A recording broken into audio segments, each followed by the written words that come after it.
Add up the years of experience at this panel, it's going to be a lot, especially with you up there. But I'm curious to know, how did you evolve into your particular character? You have a backstory, and the folks out here may not know that these characters do have a backstory. The backstory was either created by Knott's Berry Farm for them, or they developed it with a lot of personality. What did you bring to the table as actors? I'm just going to open it up for you. So, repeat the question? No, I'm just kidding. So, like I said before, I wanted to do a character that hasn't been done in a really long time, and the people that have been there for a long time. And the Mummy was a staple character back in the day, and it was, your regular vampire, your Frankenstein, Mummy, the generic, the werewolves, the main monsters of haunt, right? And since I'm tall and skinny, as you guys can see, I just thought maybe a lanky character would work, and I actually thought around, and I decided to do just a regular cowboy at first, and it just wasn't working for me, and I needed something more, and I started wrapping myself in cheesecloth, thinking of a mummy, and I did a backstory to it and became the mummified bounty hunter. And as you can see, I have actually photos, and I wish I brought them today. It would be cool to show you guys, but you can see the progression of how the mummy evolved. The mummy started very 2D-ish. You couldn't really tell. It looked like I was a burn victim, just wrapped in bandages. And then throughout the years, actually my mom actually sewed my first costume. So, it just evolved to the point where people are like, it's just very 2D-ish. And there's a lot of people in here that give you great criticism on your monsters, and it's nothing bad, but it helps you improve. And it just came to be what it is today. And it's become a staple character in Knott. And I love it, and it's just the way you almost got a grasp on your physical stature too. Like I said, I'm skinny and lanky, so it'd be perfect where the bandages are hanging everywhere, and look like a skeleton, and this and that, and it just all came together, and it really worked. So. Running off of that, with using your body size as a thing, I get it. Yeah, totally.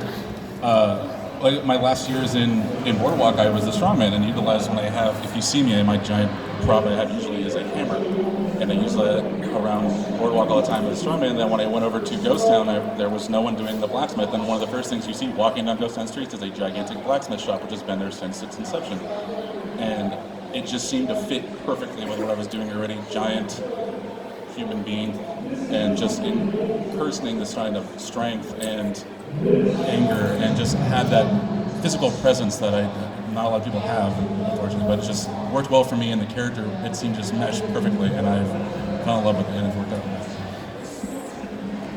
Yeah, going off of that as well, I don't really stand out, I feel, like my body-wise, so I had to think of something creative to bring out there, and I felt like bringing an innocence out into Ghost Town streets, like playing and just doing something that's normal, what a kid would do, was kind of creepy on its own in a dark place that's already scary. So just adding to that, and she's come a long way, because she started off as, I wanted her to be a possessed doll, and she kind of developed into more of a little girl that was kind of possessed by the doll, and that's where that came from. I guess I'll take it, I guess.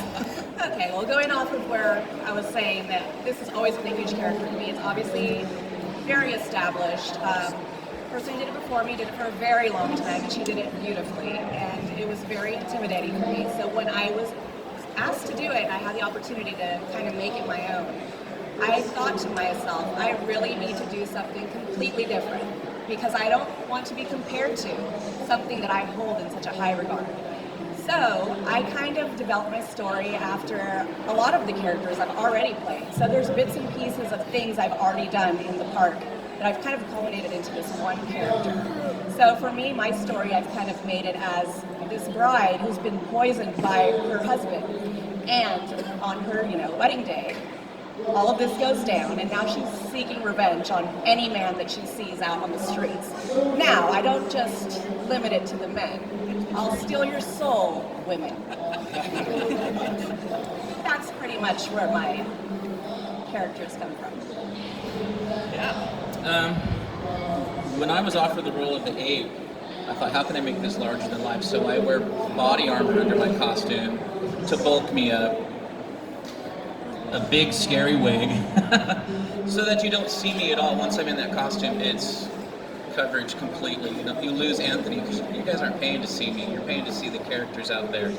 And when I go to an event, I want to see a monster. I don't want to see a guy just wearing a rubber mask. I want to feel like I'm in the experience. And with Otis, he's just a really angry farmer that was cursed by the witch. And you guys are stepping on his old crops in his old town. And once a year, every year, we get to come back and get revenge on all of you. So I hope you enjoy it.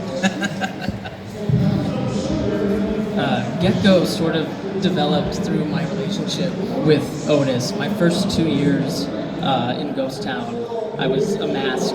It was this big kind of bulbous demon-y thing. My performances are always very creature-esque. I use my size as an advantage where not a lot of people expect things down low at their feet. And so the very first year in Ghost Town, I attempted crawling on the ground.